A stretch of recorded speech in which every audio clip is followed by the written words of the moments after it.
the whole story is really fascinating, because if you take John Merriweather and Eric Rosenfeld, Larry Hillenbrand, Greg Hawkins, Victor Agani, the 2 Nobel Prize winners, Merton and Scholes, if you take the 16 of them, they probably have as high an average IQ as any 16 people working together in one business in the country, including at Microsoft or wherever you want to name.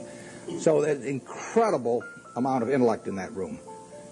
Now you combine that with the fact that those 16 had extensive experience in the field they were operating. I mean, this was not a bunch of guys who had made their money, selling men's clothing and then all of a sudden went into the securities business or anything. They'd had in aggregate, the 16 had probably had 350 or 400 years of experience doing exactly what they were doing.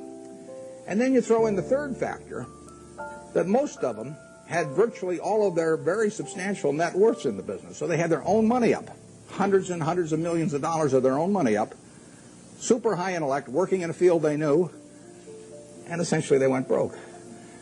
And that to me is absolutely fascinating. I mean, if I ever write a book, it's going to be called Why Smart People Do Dumb Things. My partner says it should be autobiographical, but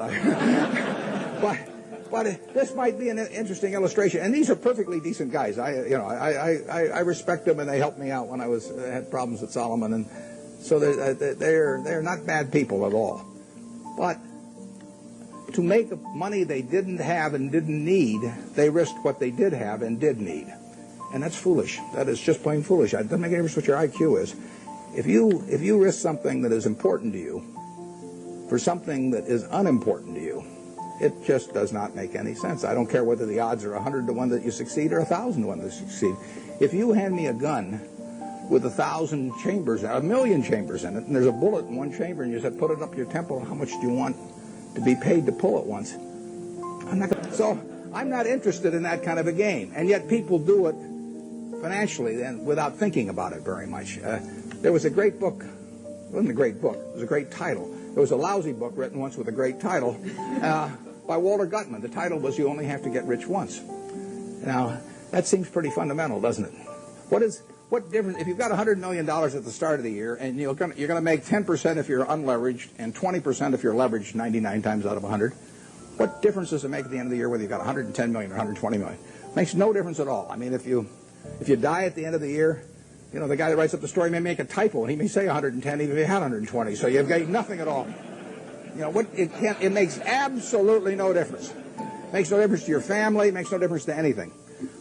And yet the downside, particularly managing other people's money, is not only losing all your money, but it's disgrace and humiliation and facing friends whose money you've lost and everything.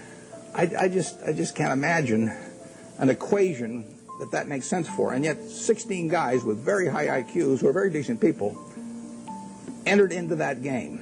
And I think it's madness, and it's produced by an over-reliance to some extent on things.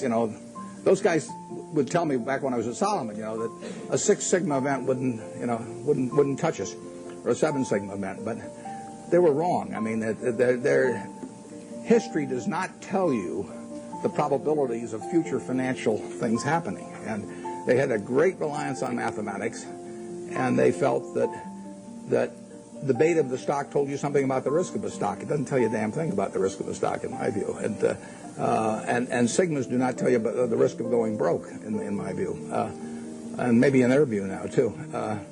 But I don't like to even use them as an example, because they are. I mean, the same thing in a different way could happen to any of us probably, where we really have a blind spot about something that's crucial because we know a whole lot about something else. It's like Henry Kaufman said the other day. He said the people who are going broke in this situation are just of two types: the ones who knew nothing and the ones that knew everything. And it's sad in a way.